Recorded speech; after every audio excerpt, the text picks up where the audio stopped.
지난 시간에 우리는 그 마지막 장면을 기억하시는지 모르겠어요. 한번 장면 볼까요? 마지막 장면 우리 한번 다시 한번 볼까요? 예, 지난 시간에 봤던.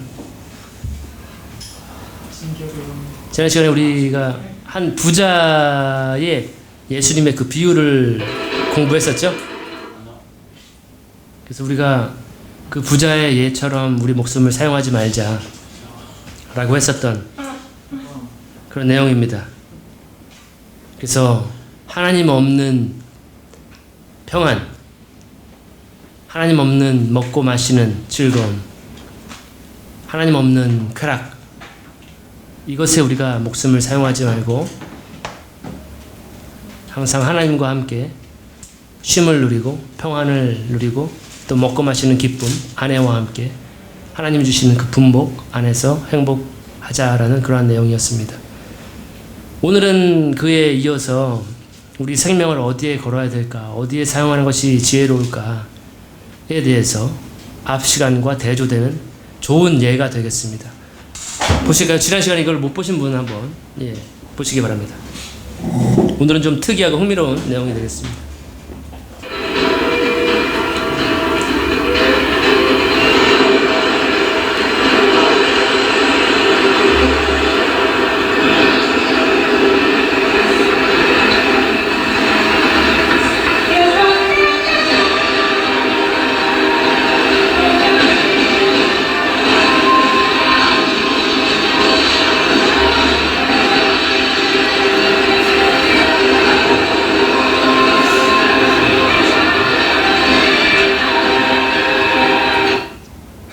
네, 여기까지입니다.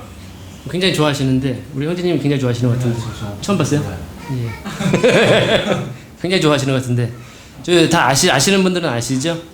예, 저 거인과 싸우는 그러한 만화, 일본 만화 영화입니다.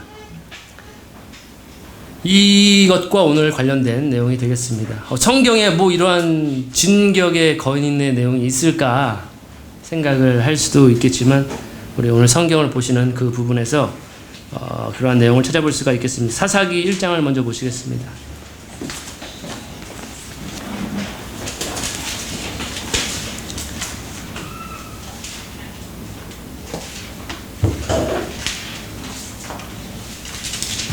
거인이 실제로 이 지구상에 있었다라고 이야기하죠.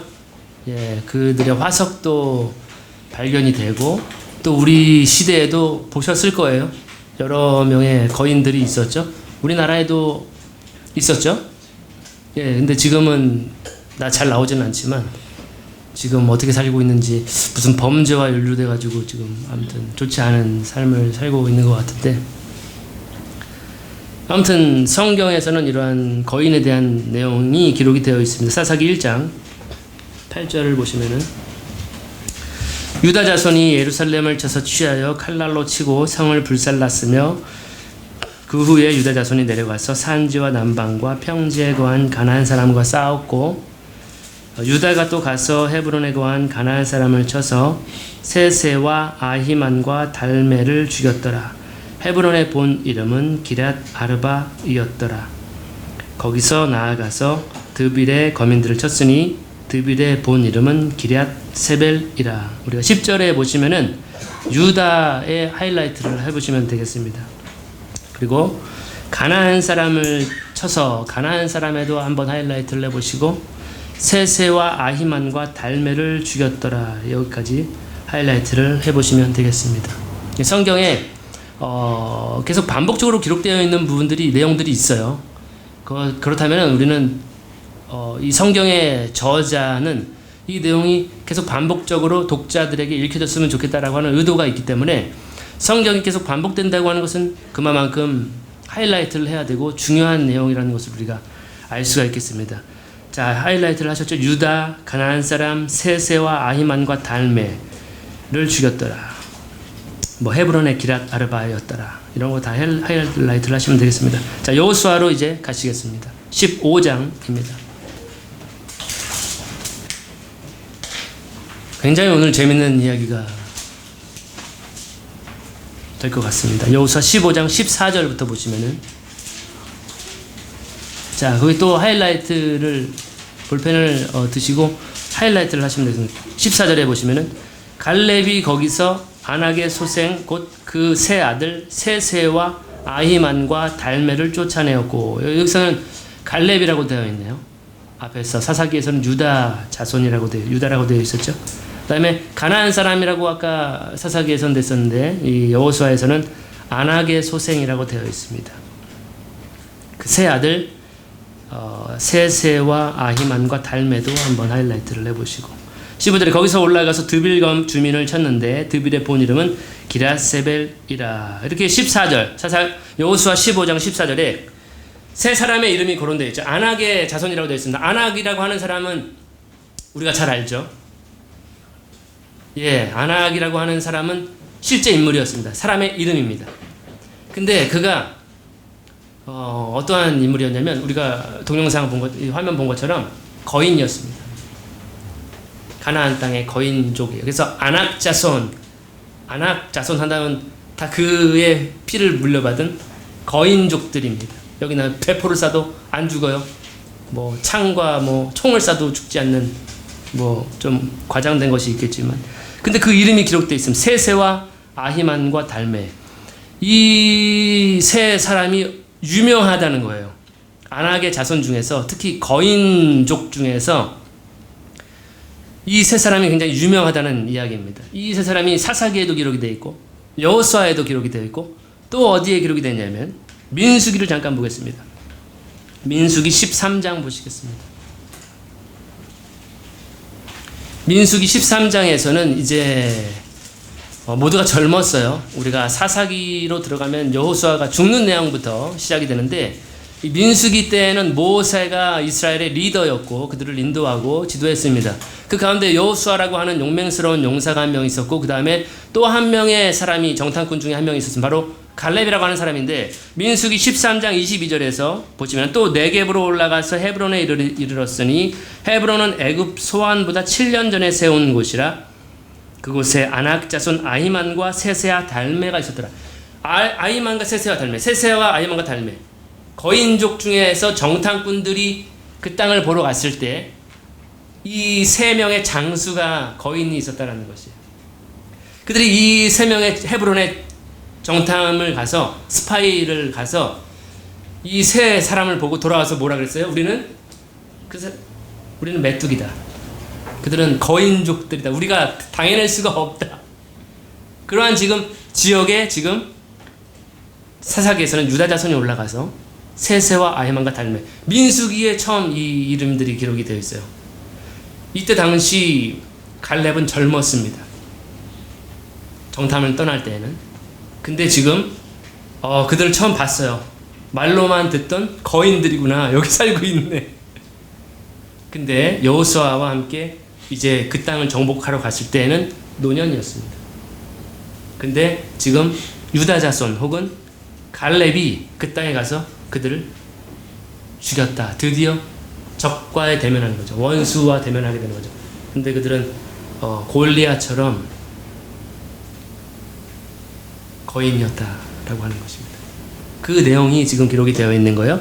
그래서 이 때가 시기적으로 뭐냐면, 유다 자손이 지금 가나안 땅, 안악의 자손이 살고 있는, 거인들이 살고 있는 그 땅을 점령해 나가는 때였습니다. 그래서 갈렙이라고도 표현이 되어 있고 유다 지파라고도 표현이 됐고, 어쨌든 지금 거인들을 무찌르고 그 도시를 점령하고 있는 시점입니다. 드빌까지 갔어요. 이제 갈렙이 드빌까지 갔습니다. 유다 자손이 드빌까지 갔어요. 드빌이 원래 이름은 기랴세벨이라고 지금 이 성경 기자는 설명을 해주고 있죠. 기랴세벨 뜻이 뭐냐면 책의 도시입니다. 책의 도시, 기록의 도시. 한마디로 그 안악 자손들의 역사를 기록하고 족보를 기록할지는 모르겠지만, 아무튼 그 모든 기록, 책을 만들어내는 장소, 중심지라고 하는 것을 우리가 이해할 수가 있겠습니다. 지금 드빌이라고 하는 그 장소, 드빌은 성소라고 하는 이름으로 바뀐 거예요. 성소, 굉장히 중요한 장소죠. 한마디로 지금 굉장히 중요한 장소를 갈렙이 헤브론을 통과해서 세세와 아히만과 달메 거인들을 죽이고 이제 드빌까지 가게 되는 내용인 것입니다. 점령 중입니다. 근데 거기서 갈렙이 특별한 제안을 용사들에게 하는 거예요. 거인들과 혈전 중인, 전쟁 중인 그 용사들에게 젊은 패기 넘치는, 지금 우리 여기 앉아있는 우리 청년들과 같은 그러한 혈기왕성한 때 용사들에게 제안을 합니다. 16절에 보시면은 여호수아입니다. 갈렙이 말하기를 기럇세벨을 쳐서 그것을 점령하는 자에게는, 취하는 자에게는 내 딸 악사를 아내로 주리라 하였더니, 본론으로 들어가서 이 제안입니다. 갈렙이 지금 나이가 많아요. 그리고 노장이었지만 나는 아직 여전히 전쟁터에 나가서 싸울 수가 있습니다. 여호수아에게 그런 얘기를 하죠. 나를 보내소서. 그리고 유명한 대사가 있죠. 갈렙의, 예, 맞습니다. 이 산지 내 겁니다. 나에게 주신다고 했으니까 내가 가질 터인데, 내가 노장이지만 내가 직접 가서 그 거인들과 싸울 것이다. 여기, 예, 상상만 해도 무서울 거인들인데 내가 가서 싸울 것이다. 내가 땅은 내가, 이 산지를 내게 주소서 하고 여호수아에게 청구를 하게 되는 그러한 모습이죠. 아무튼 지금 갈렙이 그렇게 용사들과 함께 싸우러 나가는 거예요. 그랬더니 이제 갈렙은 나이가 많았어요. 이제 근데 이제 젊은이들에게 이제 다음 세대 젊은이들이죠. 여호수아는 이제 죽고 없습니다. 세대가 바뀌어가는 과정 중에 있어요. 여호수아와 갈렙 두 사람만 약속의 땅에 들어가죠. 나머지 사람들은 어떻게 돼요? 광야에서 다, 출애굽한 사람 중에서는 광야에서 다 죽어버려요. 왜? 그들은 믿음이 없었다. 그들이 믿음이 말씀과 화합을 이루지 못했다. 하나님의 말씀을 믿고 믿음대로 싸워서 이겨 나갔어야 되는데, 우리는 이길 수 없습니다. 우리는 이 문제를 정복할 수가 없습니다. 이 문제는 우리 너무 큽니다. 내가 감당하기엔 너무 어렵습니다. 하나님이 말씀하셨지만 우리는 메뚜기와 같습니다. 그 정탐, 그 3명의 장수를 보고 와서, 거인을 보고 와서 우리는 안 됩니다. 하지만 여호수아와 갈렙은 달랐습니다. 믿음의 사람들이었는데 믿음의 조상들이 이제 세대가 바뀌어가는 과정에서 갈렙이 제안을 합니다. 뭐라고 제안하냐? 이 기럇세벨을 쳐서 점령하는 자에게는, 이 도시를 취하는 자에게는 내 딸 악사를 아내로 주겠다. 어떠한 제냐면, 도시 하나를 점령해라. 그럼 내가 아내 한 명 딱 주겠다. 라고 하는 제안입니다. 네, 도시 이퀄은 아내라고 하는 그 공식이 성립이 되는 거예요. 이 제안을 받아들일 만한 사람이 우리 중에는 몇 사람이 있을까? 거인들이 살고 있는 땅이었어요. 도저히 감당할 수 없는 적들이에요. 근데 그 도시를 점령하면 내가 아내 한 명 줄 테니까 젊은이들이요, be ambitious. 예, 야망을 가지고 꿈과 소망을 가져라. 그럼 내가 아내 한 명 주겠다. 자, 질문을 드리고 있습니다. 여기서 저는 제외돼야 돼요. 저는 이미 먹고 살아야 할 처자식이 있어요.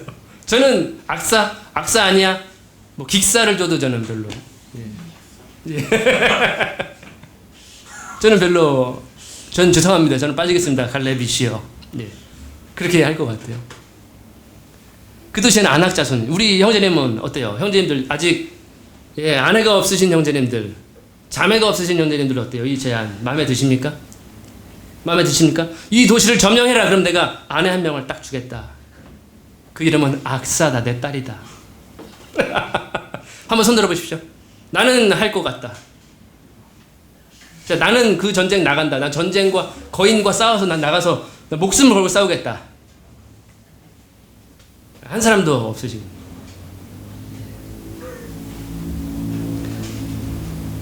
한마디로 아내를 얻기 위해서는 뭘 걸어야 된다? 생명을 걸어야 됩니다. 이 제안이 지금 구미가 안 당기는 거예요, 우리들에게는. 근데 이스라엘에는 어리석은 남자 한 명이, 어리석은 남자일지 모르겠지만, 악사에게 눈이 멀은 사람인지 모르겠지만, 그래요? 아내 악사를 주신다고요? 악사가 얼마나 아름답고, 왔다.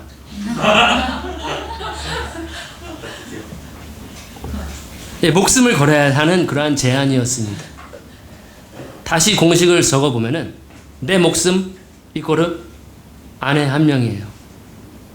예. 이거 이과생들 굉장히 싫어하죠, 이런 공식들. 예.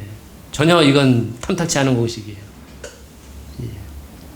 어찌 보면 굉장히 무모한 제안이죠. 예, 여자 한 명에게 목숨을 걸어라? 여기 앉아있는 모든 분들도, 우리 형제분들도 이 제안은 좀 무모한 제안이에요. 무모한 도전이 아닐까. 이 제안을 온 세상에 나가서 전한다 할지라도 거기에 제가 한번 해보겠습니다라고 할 수 있는 사람은 그렇게 있을까? 과연 있을까? 우리 형제님 어떠십니까? 이 제안이 마음에 드십니까? 문과시죠? 네, 목숨과 아내. 내 목숨을 담보로 아내 한 명을 취한다. 어떠십니까? 콜 하시겠습니까? 도장 찍으시겠습니까?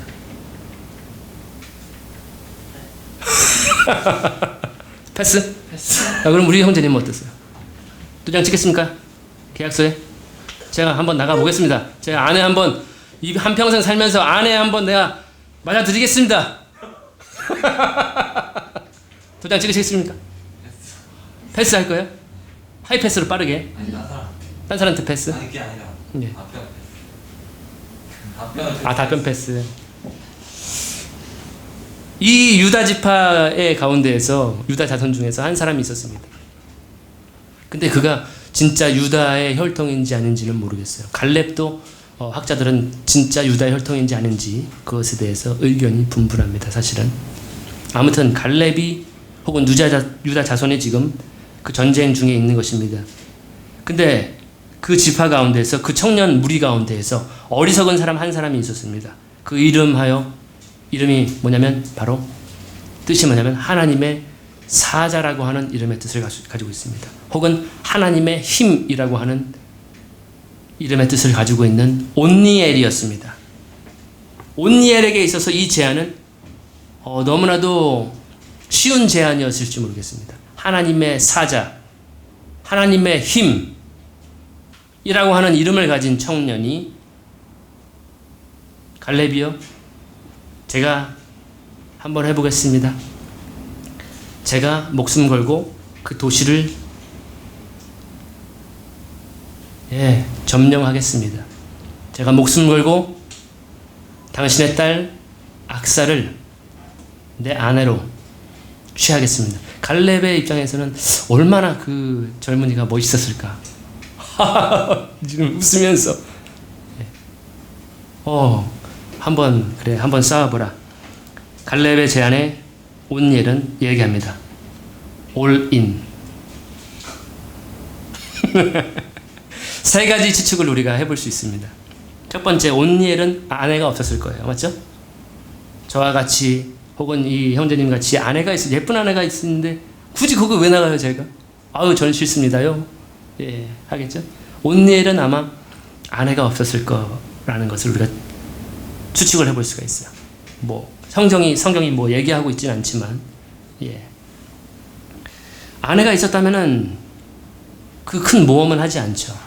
거인들의 도시입니다. 그래서 첫 번째로 온니엘은 아내가 없었을 것이다. 두 번째 추측 뭐냐면 악사는 굉장히 유명한 여인이었을 것이다.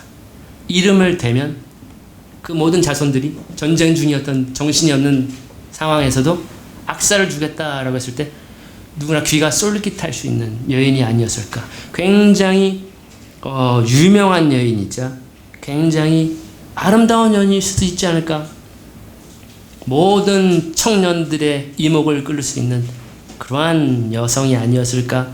그러한 미인이 아니었을까. 근데 제가 이렇게 성경을 읽어보면은 그녀는 정말 믿음의 귀한 여인이 아니었을까. 현명한 여인, 현숙한 여인이 아니었을까. 우리가 추측을 해볼 수가 있습니다. 자기 목숨을 걸고 싸워서 얻어야 하는 아내이기 때문에, 여자이기 때문에. 세 번째 추측이 있습니다. 세 번째는 뭐냐면 온니엘은 믿음의 사람이었을 것을 추측할 수 있습니다. 왜냐하면 지금 이들이 왜 그 땅을 점령하러 갔습니까? 우리가 지난 시간에 봤었죠. 이들이 이렇게 행동을 개시하게 된 이유는 뭐였죠? 여호와께 묻고 간 거죠. 내가 그 땅을 유다 자손에게 줄 것이다. 내가 그 땅을 유다가 먼저 올라가서 싸워라. 하나님께서 명령하신 거예요. 그러면 이곳은 따놓은 당상인데 이미 하나님께서 우리 유다 지파에게 주신 분배하신 땅인데 우리 기업인데 나가서 그냥 얻으면 되는 거 아닌가? 잘 차려진 밥상 위에서 그냥 숟갈만 대면 되는 거 아닌가라고 생각할지 모르겠습니다. 그래서 세 번째 추측은 온니엘은 하나님의 말씀을 믿고 그대로 실천하는 용감한 믿음의 사람이 아니었을까. 이 세 가지를 우리가 추측을 해볼 수가 있겠습니다. 그래서 히브리서 11장 34절을 한번 볼까요? 이 구절과 이 온니엘과 관련이 있을지 없을지는 좀 더 연구가 필요할 수 있겠지만 제가 한번 연결을 시켜봤습니다. 히브리서 11장 34절에 보시면은 히브리서 11장은 믿음의 장입니다. 불의 세력을 멸하기도 하고 34절에 멸하기도 하며 칼날을 피하기도 하며 연약한 가운데서 강하게 되기도 하며 전쟁에 용맹되어 이방 사람들의 진을 물리치기도 하며 여기에 범주 안에 온니엘이 들어가지 않을까. 전쟁에 용맹이 되어 비록 거인이지만 내가 당할 수 없는 적이지만 내가 해결할 수 없는 문제지만 믿음으로 말미암아 용맹을 가지고 하나님의 사자가 되어서 하나님의 힘으로 그 땅을 점령하지 않았을까. 그렇게 해서 온니엘이 그 땅을 점령하게 됩니다. 그 땅은 온니엘의 것이 되고 그리고 온니엘은 17절에 보시면 갈렙의 아우 그나스의 아들인 온니엘이 그것을 점령함으로 갈렙이 자기 딸 악사를 그에게 아내로 주었더라. 이렇게 한 도시와 목숨을 거래해서 한 명의 아내를 얻게 됩니다. 이 여인의 이름은 악사입니다. 악사. 여러분 잘 아는 보험 이름이 있습니다. 악사 보험이 있습니다. 이 이름에서 유래가 되었는지 안 되는지 모르겠어요. 하지만 악사 다이렉트가 있습니다. 바로 다이렉트로 손해를 보상해 줍니다. 죄송합니다. 이 여인이 어떠한 여인이냐면은 출가할 때 이 여인의 행동들이 성경에 반복되게 기록이 되어 있어요. 여호수아에도 이 여인의 행동이, 그다음에 사사기에도 행동이 기록되어 계속 반복돼요. 여자의 행동이 성경에 기록되어 있다. 굉장히 우리가 주목해서 봐야 할 내용인데요. 지금 보시면 남편에게 온니엘에게 아내로서 이제 시집을 올 때 출가할 때 이 여인의 진 면목이 등장합니다. 18절에 보시면은 악사가 출가할 때에 그에게 청하여 자기 아버지에게 밭을 구하자 하고 나귀에서 내림에 갈렙이 그에게 묻되 내가 무엇을 원하느냐 하니. 출가할 때의 내용입니다. 악사가 그에게 청하여라고 되어 있죠. 그는 온니엘입니다. 자기 남편이 될 사람입니다. 남편입니다. 그에게 청하여 아버지에게 밭을 구하자라고 합니다. 악사는 남편을 청해서 아버지에게 밭을 구하는 여인입니다. 아버지는 땅 부자예요. 속히 말하면 이 산지를 다 내게 주소서 그 지역 일대를 다 점령하게 되는 그러한 장수입니다. 노장입니다. 베테랑입니다. 남편을 위하는 여인이라는 것을 우리가 알 수 있죠. 남편을 위해서 남편을 존경하는 여인입니다. 남편에게 청하는 것입니다. 아빠한테 쪼르륵 가가지고 아빠 나 땅 하나 주세요 라고 이야기할 수 있어요. 근데 남편을 통해서 그 일을 이루어 나가는 것이에요. 남편을 위하는 여인이었습니다. 그래서 시집 갈 때 좋아요? 시집 갈 때 지금 혼수를 제대로 갖추고 가는 거죠. 온니엘은 나 목숨 걸어서 싸웠을 뿐인데 와 갈렙으로부터 이러한 많은 땅을 받다니 장인어른 감사합니다. 잘 받겠습니다. 그러니까 나를 위해서 목숨 걸고 싸운 남편이라는 거죠. 나를 얻기 위해서 목숨을 건 남자가 있다면 여기 앉아 계신 모든 자매님들은 한 사람도 그 남편을 위하지 않을 사람이 없어요. 나를 이렇게 소중하게 여기다니, 나는 벌레만도 못하고, 나는 보잘것 없고, 나는 추하고, 나는 아름답지 못하지만 피부는 검게 타서 그을렸지만 그 많은 나를 아름답게 보는구나. 그는 나를 사랑하는구나. 나를 얻기 위해서 목숨까지도 바치는 그러한 용맹스러운 사람이구나. 남편을 위해서 못할 게 없죠. 그래서 남편을 청해서 아버지한테 우리 밭을 구합시다. 아버지는 땅이 많아요. 땅 부자예요. 예, 두 번째 악사는 어떠한 여인이었을까? 자, 보시면은 18절에 자기 아버지에게 밭을 구하자 하고 어디에서 내리냐면 나귀에서 내리는 여인입니다. 이 행동 그냥 너무 짧은 구절이지만 나귀에서 내리는 예를 갖춥니다. 아버지께 대한, 부모님께 대한 예를 갖춥니다. 아버지는 나이가 많으세요. 85세, 거의 뭐 나이가 많고 꼬꼬 할아버지예요. 이 여인은 그러나 아버지를 존경합니다. 예를 갖춥니다. 부모를 공경하라라고 성경을 가르치는데요. 부모가 어떠한 모습을 하던 나이가 많건 보잘것없건 부모를 공경하라. 그러면 내가 이 땅에서 잘 되고 장수할 것이다. 예, 이 여인은 아버지께 나귀에서 내림으로써 예를 갖추는, 아버지께 진중하게 무언가를 청하는 그러한 자세를 볼 수가 있습니다. 아빠, 나 땅 줘, 이렇게 버릇없이 아버지 함부로 했던 그러한 아빠 나 사탕 줘, 맴매할 거야? 이런 딸은 아니었다라고 하는 것을 우리가 볼 수가 있습니다. 또 19절에 보시면 이르되 내게 복을 주소서, 아버지께서 나를 네겝 땅으로 보내시오니 샘물도 내게 주소서 하매 갈렙이 윗샘과 아랫샘을 그에게 주었더라. 세 번째로 이 여인은 아버지께 복을 구하는 여인입니다. 아버지 나에게 복을 주옵소서. 아버지가 행했던 구상했던 이 결혼, 아버지의 뜻대로 저는 이제 시집을 가오니, 이제 출가 외인이 되오니 아버지 저에게 복을 주옵소서라고 이야기를 합니다. 그랬더니 아버지가, 갈렙은 딸을 너무나도 사랑했겠죠. 귀한 딸 한 명을 딱 이스라엘 유다 지파 가운데 든 거예요. 이 도시를 점령하면 내가 가장 소중히 여기는, 내가 사랑하고 아끼는 그러한 딸을 내가 줄 것이다. 어느 용맹스러운 청년이 내 딸을 소유할 수 있겠는가? 갈렙은 아마 딸 바보이지 않았을까? 딸에게 땅도 주고요. 그 다음에 윗샘과 아랫샘도 줍니다. 이것이 아버지의 마음입니다.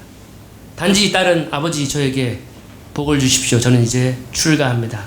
남편에게로 갑니다. 라고 했을 때 아버지의 마음은 너에게 내가 못 줄 것이 무엇이냐? 땅도 주고 샘도 주고 그 외에 또 필요한 것이 있느냐? 이것이 아버지의 마음이 아닐까? 딸을 시집 보내는 아버지의 마음이 아닐까? 예, 그렇게 이 악사라고 하는 여인은 이러한 아버지께 복을 구하는 여인이었습니다. 남편을 위하는 여인이었고요. 남편에게 예를 갖추는 여인이었고, 아버지에게도 예를 갖추는, 아버지를, 부모를 공경하는 여인이었고, 세 번째로는 아버지께 복을 구하는, 기도하는 그러한 여인인 것을 우리가 알 수 있습니다. 이례적이라 할 수 있습니다.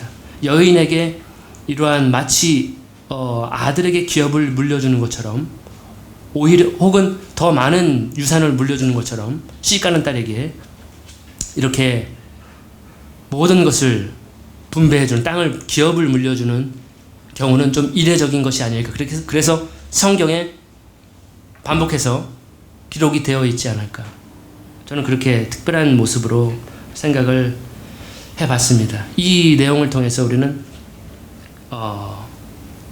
재밌는 결론을 내릴 수가 있어요. 아내를 위해서 목숨을 걸고 싸운 온니엘이죠. 온니엘. 이 청년이 굉장히 무모해 보였을지 모르겠어요. 하하, 저 바보. 과연 네가 그 거인들을 이길 수 있어? 네 문제를 해결할 수 있어? 목숨을 걸고, 여자 한 명의 목숨을 왜 걸다니, 너같이 어리석은 친구는 처음 봤다.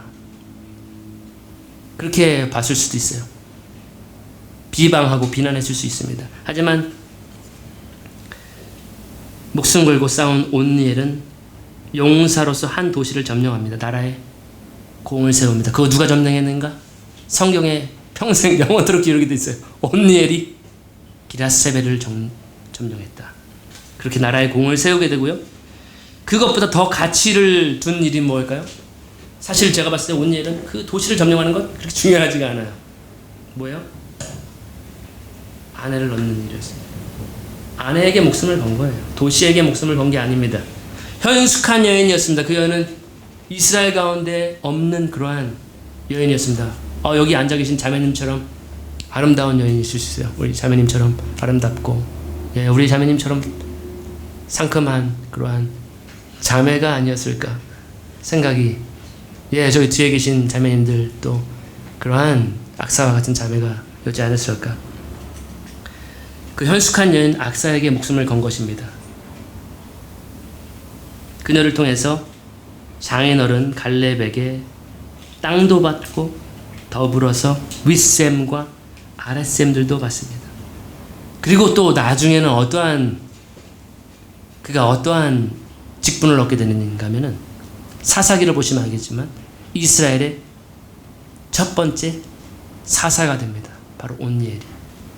이스라엘이 하나님을 떠나서 이상 숭배에 빠지고 다시 영적인 간음에 빠졌을 때, 하나님께 도와주십시오라고 했을 때 하나님께서는 첫 번째 사사로서 온니엘을 세우고, 온니엘을 통해서 하나님은 이스라엘을 구산 리사다임이라고 하는 무서운 무시무시한 왕을 무찌르게 되는 그러한 공을 또 세우게 됩니다.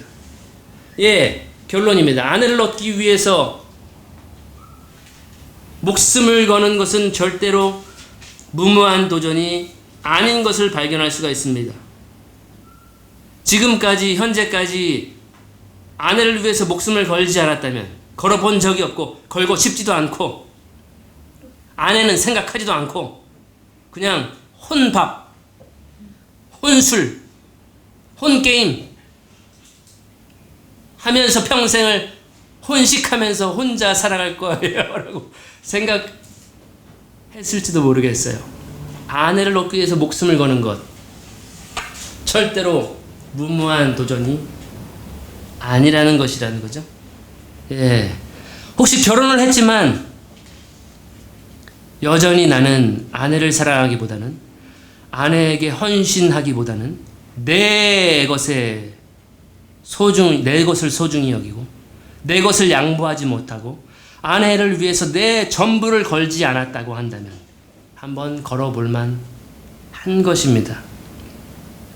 전혀 손해나는 보험이 아니에요. 무슨 보험이라? 악사 다이렉트로 보장되는 보험이다. 결혼은 했지만 여전히 목숨을 걸지 않았다면 이제는 온니엘처럼 목숨을 걸어봄도 그것이 하나님 안에서 좋은 예가 되지 않을까요? 지난 시간처럼 자기 쾌락과 자기 즐거움과 자기 먹고 마시는 것과 자기 평안을 위해서 목숨을 걸기보다는 아내를 위해서 목숨을 거는 것. 무엇보다도 지금 이 온니엘의 사례보다 더 좋은 사례가 있어요. 유다 지파의 사람입니다. 한 명 있습니다. 거기에도 사자라고 하는 별명을 가지고 있습니다. 바로 유다 지파의 사자. 누구예요? 예수 그리스도입니다. 그는 유다 지파의 사자입니다. 온니엘은 하나님의 사자라고 하는 이름을 가지고 있습니다. 하지만 유다 지파의 사자, 바로 예수 그리스도가 더 좋은 예입니다. 그리스도께서는 신부를 위해서 자기 목숨을 내려놓습니다.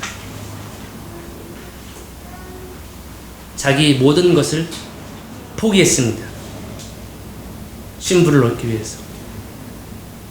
우리가 아직 죄인 되었을 때, 아직 아름답지 않을 때, 아직 정결하지도 않을 때, 죄악 투성이일 때, 성격도 모난 것 투성이일 때, 아직 더럽고 추한 모습일 때 우리를 얻기 위해서 자기 목숨을 기꺼이 자발적으로 들이셨습니다. 그것이 바로 우리를 얻기 위한 예수님의 도전이었습니다. 사랑이었습니다. 그렇기 때문에 지금 우리 형제된 분들은 인생은 한 번 사는 거예요. 욜로 하는 것입니다. 우리가 어디에다가 투자를 해야 될까? 예수님은 어디에 투자를 하셨는가? 자기 생명을. 우리에게 거셨습니다. 우리에게 생명을 거셨어요. 우리 한 사람 한 사람에게 생명을 거신 거예요. 이 사람에게도 걸었을 거예요. 너무 위대한 사람 아닙니까? 여기 목사아버지 아니야. 다시 한번 제가 말씀드릴게요. 누구를 위해서 목숨을 예수님이 걸으셨는가? 저와 여러분을 위해서 목숨을 걸으셨습니다. 목숨을 걸고 싸웠습니다. 그 싸움을 이겼습니다. 십자가에서 승리했습니다. 예수님은. 누구를 위해서? 저를 좀 집중해 주시고. 괜찮아요. 우리를 위해서 목숨을 쓰신 거예요. 예수님은. 그래서 예수님처럼 온니엘처럼 생명을 다해서 아내를 사랑하는 것, 이것이 우리 목숨을 사용하는 좋은 예가 되는 것입니다. 그러면 아내는 뭐 할까요? 아내는 무엇을 했나요? 악사가 남편을 위해서 아버지께 복을 구합니다. 정중히, 아버지, 우리 남편에게 복을 주세요. 아버지, 저희에게 복을 주세요. 제가 아버지 뜻대로 아버지가 원하시는 결혼을, 이 멋진 청년에게 제가 시집을 갑니다. 더 많은 복을 달라고 기도하겠죠. 남편을 위해서. 아버지께 복을 기도하겠죠. 남편이 잘 되기를 기도할 거예요. 남편이 머리가 되고 꼬리가 되지 않기를 기도할 거예요. 그러면 아버지께서는 더 많은 복을 주시겠죠. 아버지는 딸바보이시기 때문에. 자, 잠깐 그 베드로전서 3장 보시겠습니다.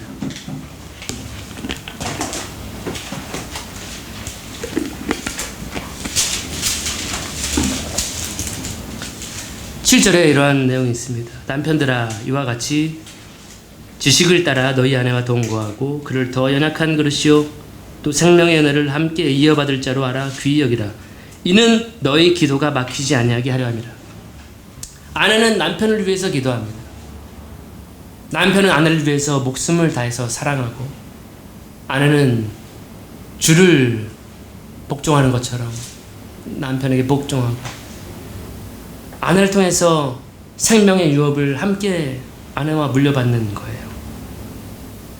결국 아내는 나를 위해서 목숨을 다해서 생명을 다해서 사랑하는 남편을 위해서 기도를 할 것이고요.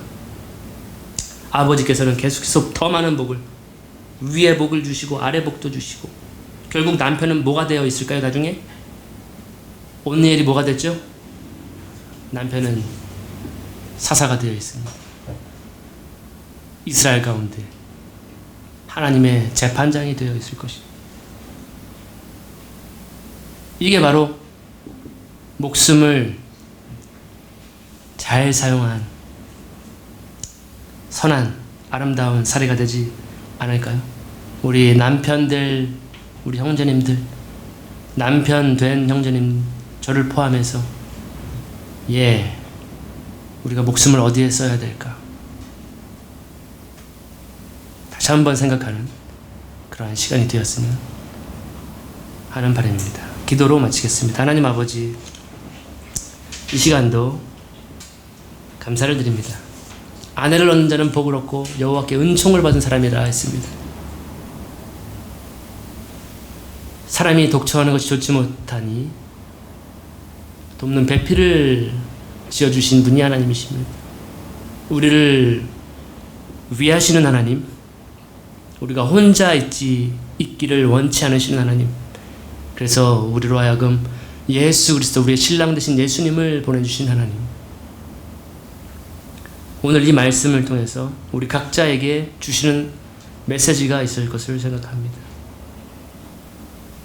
말씀을 통해서 주님, 더욱더 우리가 헛된 곳에 우리 목숨을 사용하지 않고 이제는 하나님께서 계획한 그것에 예수님이 자신의 목숨을 사용하셨던 그 예대로 우리가 우리의 생명을 다해서, 목숨을 다해서 사랑하기를 원합니다. 주님 날마다 날마다 저희들을 깨우쳐 주시고 가르쳐 주시고 또 힘과 용기를 주셔서 이제는 이러한 예수님이 걸어갔던 발자취대로 우리 또한 걸어가는, 그래서 아버지께 복을 받는 그러한 저희들이 또 한 사람 한 사람 온니엘이 되는 그러한 역사가 있게 하여 주옵소서. 감사드리며 예수님 이름으로 기도했습니다. 아멘.